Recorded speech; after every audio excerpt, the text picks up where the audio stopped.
The Nameless City. When I drew nigh the nameless city, I knew it was accursed.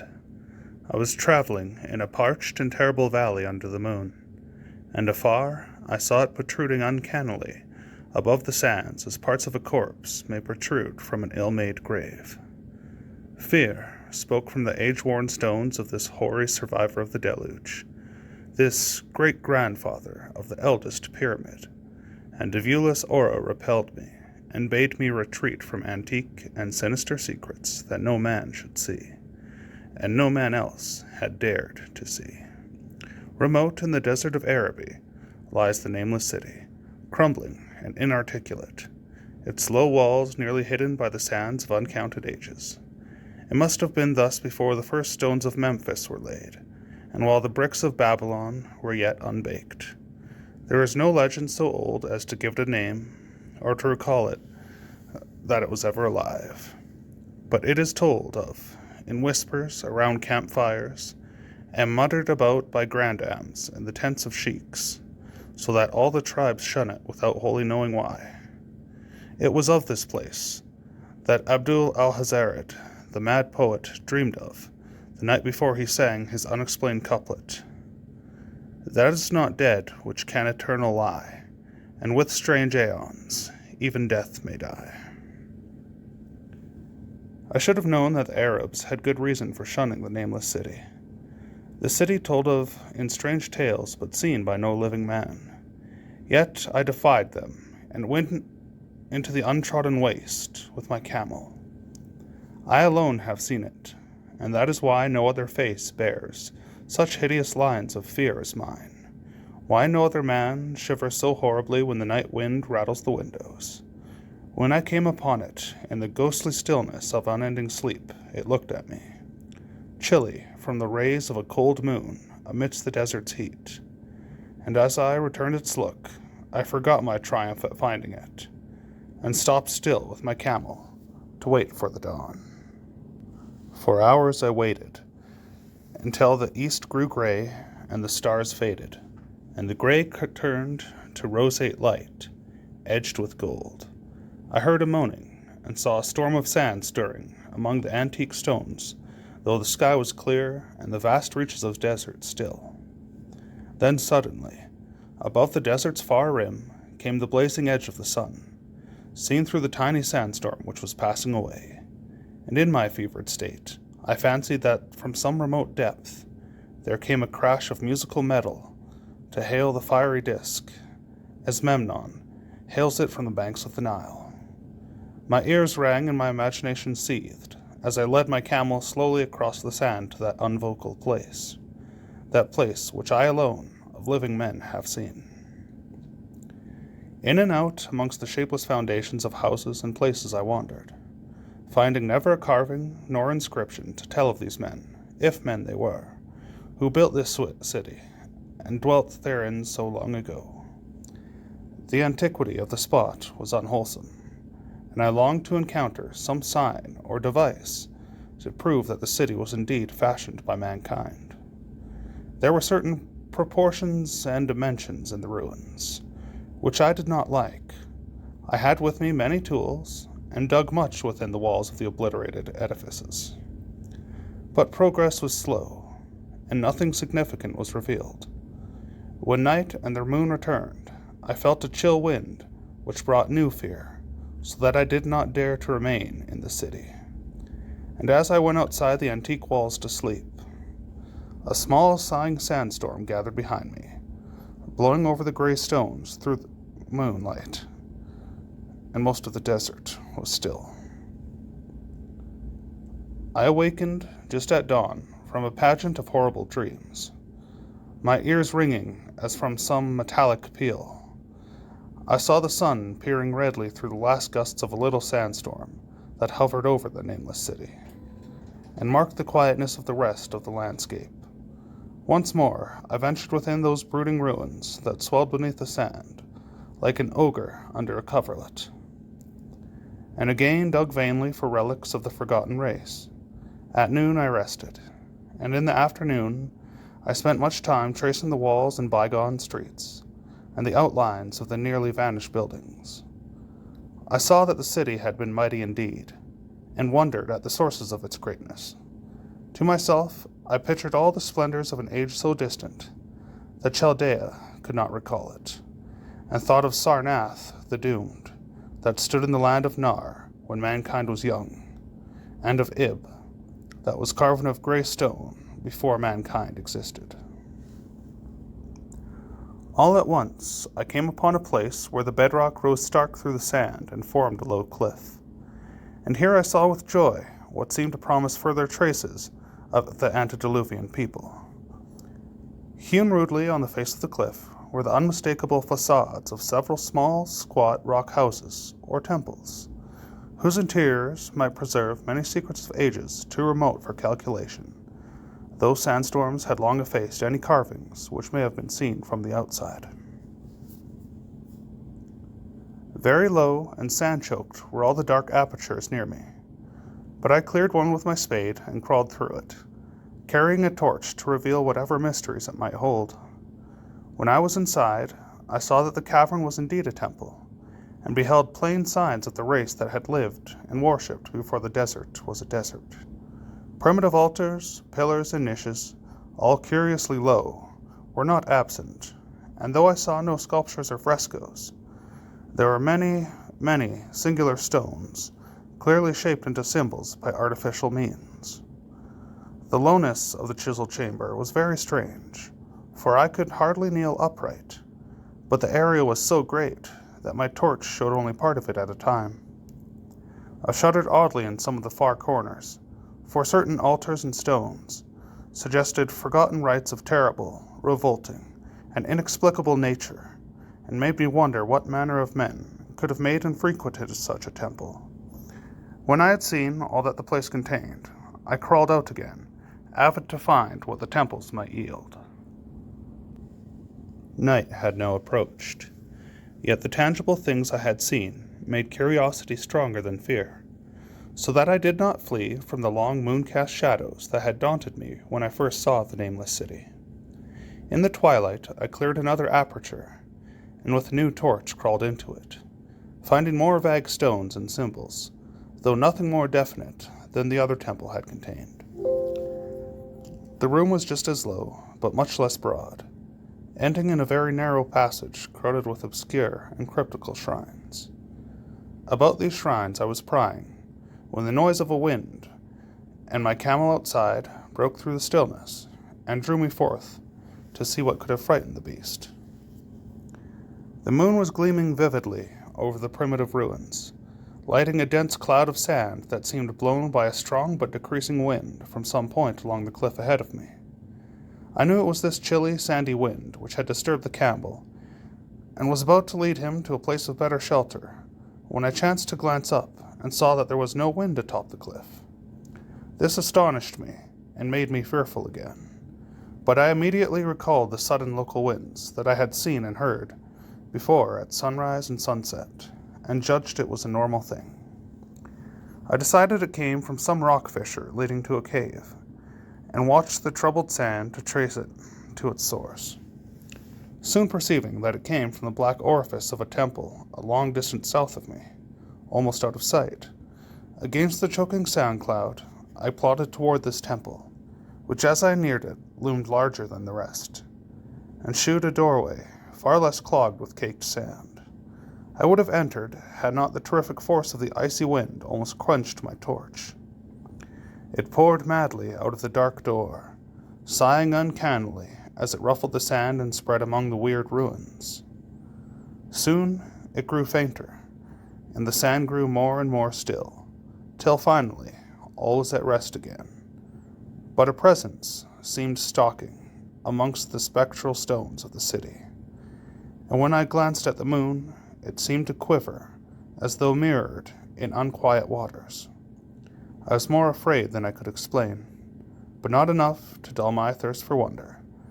So as soon as the wind was quite gone, I entered into the dark chamber from which it had come.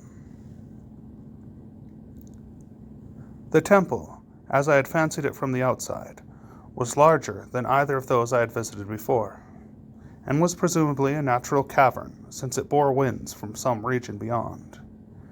Here I could stand quite upright, but saw that the stones and altars were as low as those in other temples. On the walls and roof I beheld for the first time some traces of the pictorial art of the ancient race. Curious, curling streaks of paint that had almost faded or crumbled away. And on two of the altars I saw, with rising excitement, a maze of well-fashioned, curvilinear carvings. As I held my torch aloft, it seemed to me that the shape of the roof was too regular to be natural, and I wondered what the prehistoric cutters of stone had first worked upon. Their engineering skill must have been quite vast. Then a brighter flare of the fantastic flame showed that form which I had been seeking, the opening to those remoter abysses whence the sudden wind had blown.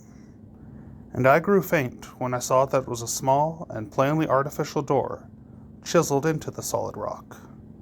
I thrust my torch within, beholding a black tunnel with the roof arching low over a rough flight of very small, numerous, and steeply descending steps. I shall always see these steps in my dreams, for I came to learn what they meant. At the time, I hardly knew whether to call them steps or mere footholds in a precipitous descent.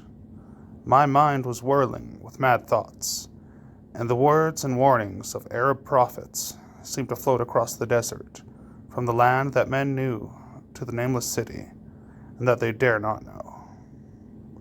Yet I hesitated only for a moment before advancing through the portal, and commencing to climb cautiously down the steep passage, feet first, as though on a ladder. It is only in the terrible phantasms of drugs or delirium that any other man can have such a descent as mine.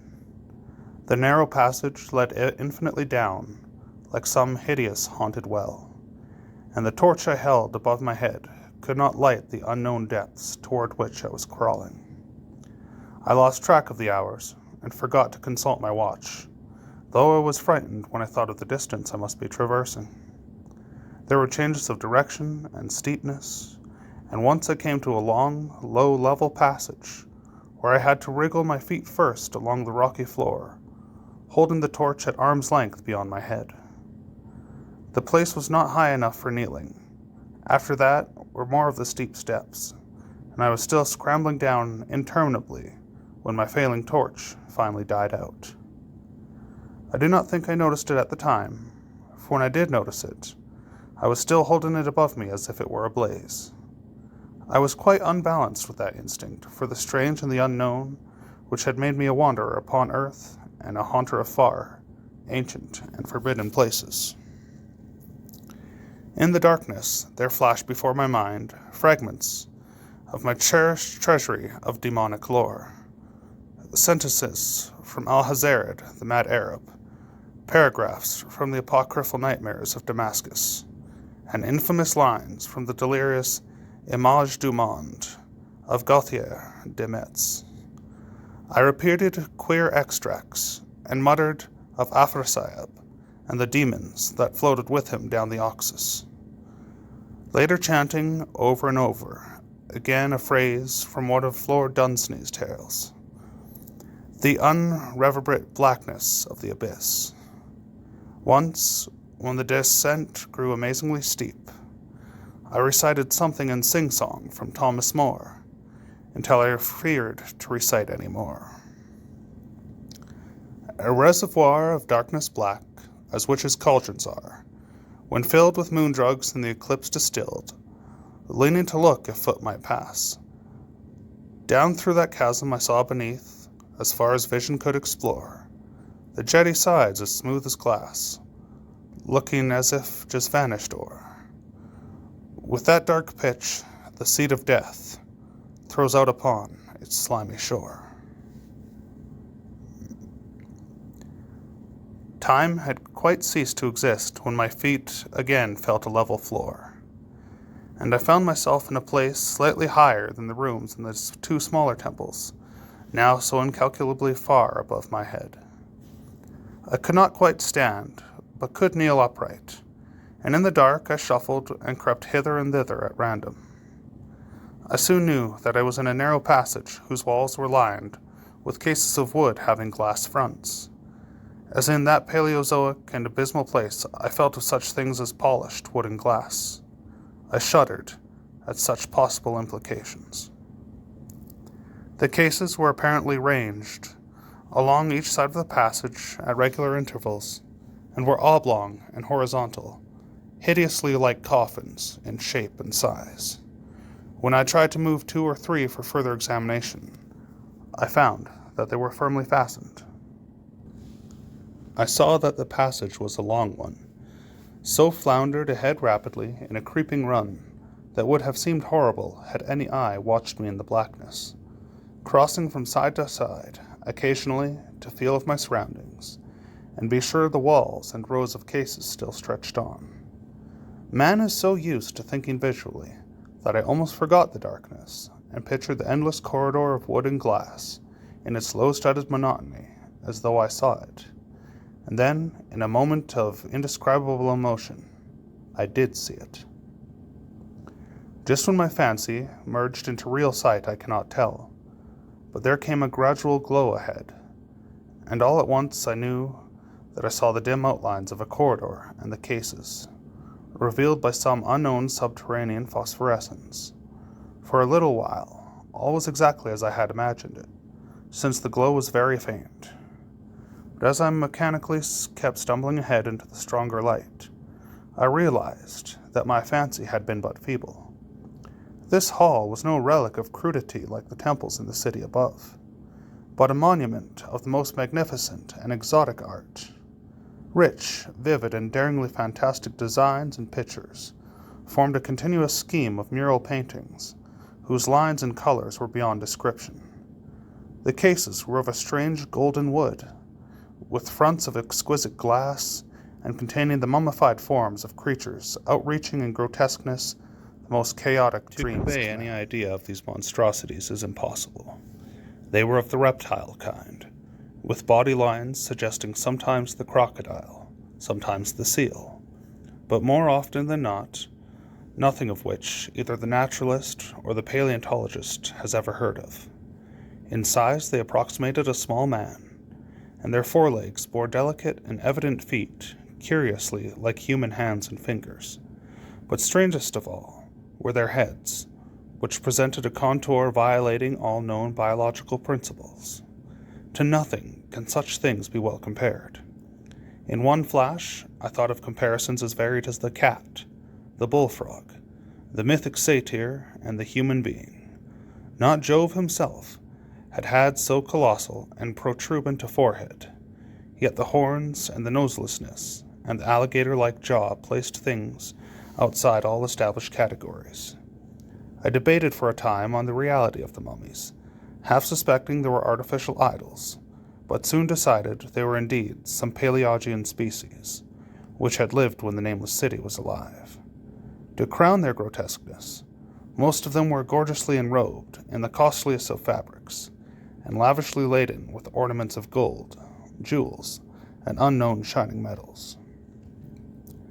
The importance of these crawling creatures must have been vast, for they held first place among the wild designs on the frescoed walls and ceiling. With matchless skill had the artists drawn them in a world of their own, wherein they had cities and gardens fashioned to suit their dimensions, and I could not help but think that their pictured history was allegorical, perhaps showing the process of the race that worshipped them. These creatures, I said to myself, were to men of the Nameless City what the she-wolf was to Rome, or some totem beast is to a tribe of Indians. Holding this view, I could trace roughly a wonderful epic of the Nameless City, the tale of a mighty seacoast metropolis that ruled the world before Africa rose out of the waves, and of its struggles as the sea shrank away, and the desert crept into the fertile valley that held it. I saw its wars and triumphs, its troubles and defeats, and afterwards, its terrible fight against the desert when thousands of its people, here represented in allegory by the grotesque reptiles, were driven to chisel their way down through the rocks in some marvelous manner to another world, whereof their prophets had told them.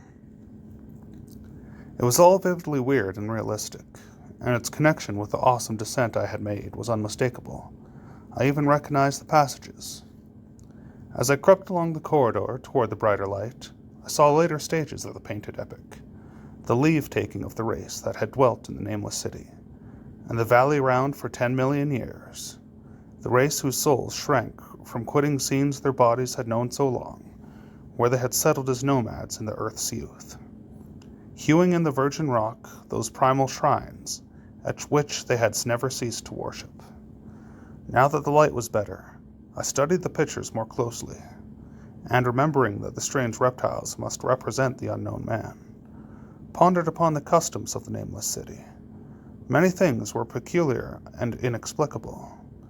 The civilization, which included a written alphabet, had seemingly risen to a higher order than those immeasurably later civilizations of Egypt and Chaldea. Yet there were curious omissions. I could, for example, find no pictures to represent deaths or funeral customs, save such as were related to wars, violence, and plagues. And I wondered at the reticence shown concerning natural death. It was as though an ideal immortality had been fostered as a cheering illusion. Still near the end of the passage was painted scenes of the utmost picturesqueness and extravagance, contrasted views of the Nameless City and its desertion and growing ruin, and of the strange new realm of paradise to which the race had hewed its way through the stone. In these views, the city and the desert valley were shewn always by moonlight, a golden nimbus hovering over the fallen walls, and half revealing the splendid perfection of former times, shown spectrally and elusive by the artist. The paradisal scenes were almost too extravagant to be believed, portraying a hidden world of eternal day, filled with glorious cities and ethereal hills and valleys. At the very last, I thought I saw signs of an artistic anticlimax. The paintings were less skillful and much more bizarre than even the wildest of the earlier scenes. They seemed to record a slow decadence of the ancient stock, coupled with a growing ferocity toward the outside world from which it was driven by the desert. The forms of the people, always represented by the sacred reptiles, appeared to be gradually wasting away, though their spirit, as shown hovering above the ruins by moonlight, gained in proportion. Emaciated priests, displayed as reptiles in ornate robes, cursed the upper air and all who breathed it. And one terrible final scene showed a primitive-looking man, perhaps a pioneer of ancient Irem, the city of pillars, torn to pieces by members of the elder race. I remembered how the Arabs fear the Nameless City, and was glad that beyond this place, the gray walls and ceiling were bare. As I viewed the pageant of mural history, I had approached very closely to the end of the low-ceiled hall, and was aware of a gate through which came all of the illuminating phosphorescence. Creeping up to it, I cried aloud in transcendent amazement at what lay beyond. For instead of other and brighter chambers, there was only an illimitable void of uniform radiance, such as one might fancy when gazing down from the peak of Mount Everest upon a sea of sunlit mist. Behind me was a passage so cramped that I could not stand upright in it, and before me was an infinity of subterranean effulgence. Reaching down from the passage into the abyss was the head of a steep flight of steps, small numerous steps like those of the black passages I had traversed, but after a few feet the glowing vapors concealed everything. Swung back open against the left-hand wall of the passage was a massive door of brass, incredibly thick and decorated with fantastic bas-reliefs, which could have closed shut the whole inner world of light away from the vaults and passages of rock. I looked at the steps, and for the nonce, dared not try them. I touched open the brass door, and could not move it. Then I sank prone to the stone floor, my mind aflame with prodigious reflections, which not even a death-like exhaustion could banish. As I lay still with closed eyes, free to ponder, many things I had lightly noted in the frescoes came back to me with new and terrible significance. Scenes representing the Nameless City in its heyday, the vegetations of the valley around it, and the distant lands with which its merchants traded. The allegory of the crawling creatures puzzled me by its universal prominence, and I wondered that it would be so closely followed in a pictured history of such importance. In the frescoes, the Nameless City had been shown in proportions fitted to the reptiles. I wondered what its real proportions and magnificence had been, and reflected a moment on certain oddities I had noticed in the ruins.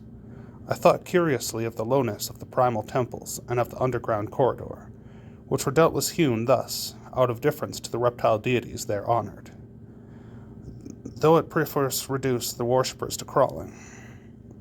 Perhaps the very rites here involved crawling in imitation of the creatures. No religious theory, however, could easily explain why the level passages in that awesome descent should be as low as the temples, or lower, since one could not even kneel in it. As I thought of the crawling creatures whose hideous mummified forms were so close to me, I felt a new throb of fear. Mental associations are curious, and I shrank from the idea that except for the poor primitive man torn to pieces in the last painting, mine was the only human form amongst the many relics and symbols of the primordial life. But as always, in my strange and roving existence, wonder soon drove out fear, for the luminous abyss and what it might contain presented a problem worthy of the greatest explorer. That a weird world of mystery lay far down that flight of peculiarly small steps I could not doubt, and I hoped to find there those human memorials which the painted corridor had failed to give. The frescoes had pictured unbelievable cities and valleys in this lower realm, and my fancy dwelt on the rich and colossal ruins that awaited me. My fears indeed concerned the past rather than the future.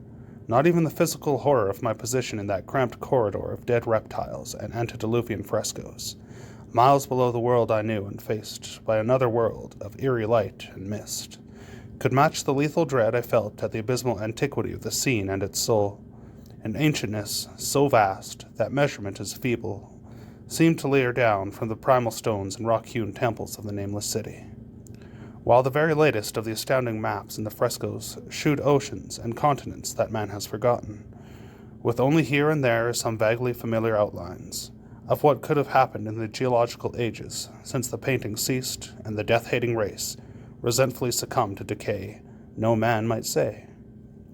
Life had once teemed in these caverns and in the luminous realm beyond. Now I was alone with vivid relics, and I trembled to think of the countless ages through which these relics had kept a silent, deserted vigil. Suddenly, there came another burst of that acute fear which had intermittently seized me ever since I first saw the terrible valley and the Nameless City under a cold moon. And despite my exhaustion, I found myself starting frantically to a sitting posture and gazing back along the black corridor toward the tunnels that rose to the outer world. My sensations were like those which had made me shun the Nameless City at night, and were as inexplicable as they were poignant. In another moment, however, I received a still greater shock in the form of a definite sound, the first which had broken the outer silence of these tomb-like depths. It was a deep, low moaning, as of a distant throng of condemned spirits, and came from the direction in which I was staring. Its volume rapidly grew until it soon reverberated frightfully through the low passage, and at the same time I became conscious of an increasing draught of cold air, likewise flowing from the tunnels in the city above. The touch of this air seemed to restore my balance, for I instantly recalled the sudden gusts which had risen around the mouth of the abyss each sunset and sunrise, one of which had indeed revealed the hidden tunnels to me. I looked at my watch and saw that sunrise was near, so braced myself to resist the gale that was sweeping down to its cavern home, as it had swept forth that evening. My fear again waned low, since a natural phenomenon tends to dispel broodings over the unknown. More and more madly poured the shrieking, moaning night wind into the gulf of the inner earth. I dropped prone again and clutched vainly at the floor for fear of being swept bodily through the open gate into that phosphorescent abyss. Such fury I had not expected, and as I grew aware of an actual slipping of my form toward the abyss, I was beset by 1,000 new terrors of apprehension and imagination. The malignancy of the blast awakened incredible fancies. Once more I compared myself shudderingly to the only human image in that frightful corridor, the man who was torn to pieces by the nameless race, for in the fiendish clawing of the swirling currents there seemed to abide a vindictive rage all the stronger because it was largely impotent. I think I screamed frantically near the last. I was almost mad, but if I did so, my cries were lost in the hell-born babble of the howling wind-wraiths. I tried to crawl against the murderous, invisible torrent, but I could not even hold my own as I was pushed slowly and inexorably toward the unknown world. Finally, reason must have wholly snapped, for I fell to babbling over and over that unexplainable couplet of the mad Arab Alhazard, who dreamed of the nameless city. That is not dead which can eternal lie, and with strange aeons, only the even grim brooding desert gods know what really took place, what indescribable struggles and scrambles in the dark I endured, or what Abaddon guided me back to life, where I must always remember and shiver in the night wind till oblivion, or worse, claims me.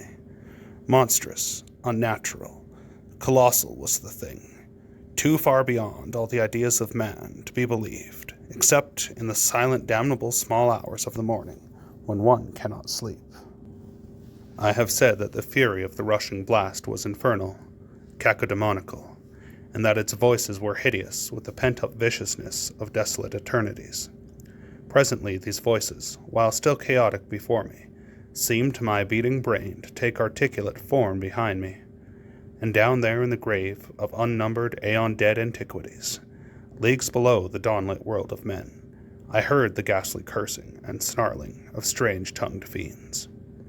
Turning, I saw outlined against the luminous aether of the abyss what could not be seen against the dusk of the corridor.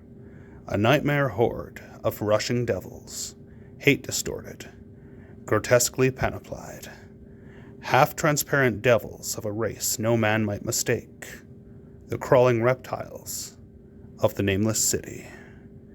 And as the wind died away, I was plunged into the ghoul-pooled darkness of earth's bowels, for behind the last of the creatures, the great brazen door clanged shut with a deafening peal of metallic music, whose reverberations swelled out to the distant world to hail the rising sun, as Memnon hails it, from the banks of the Nile.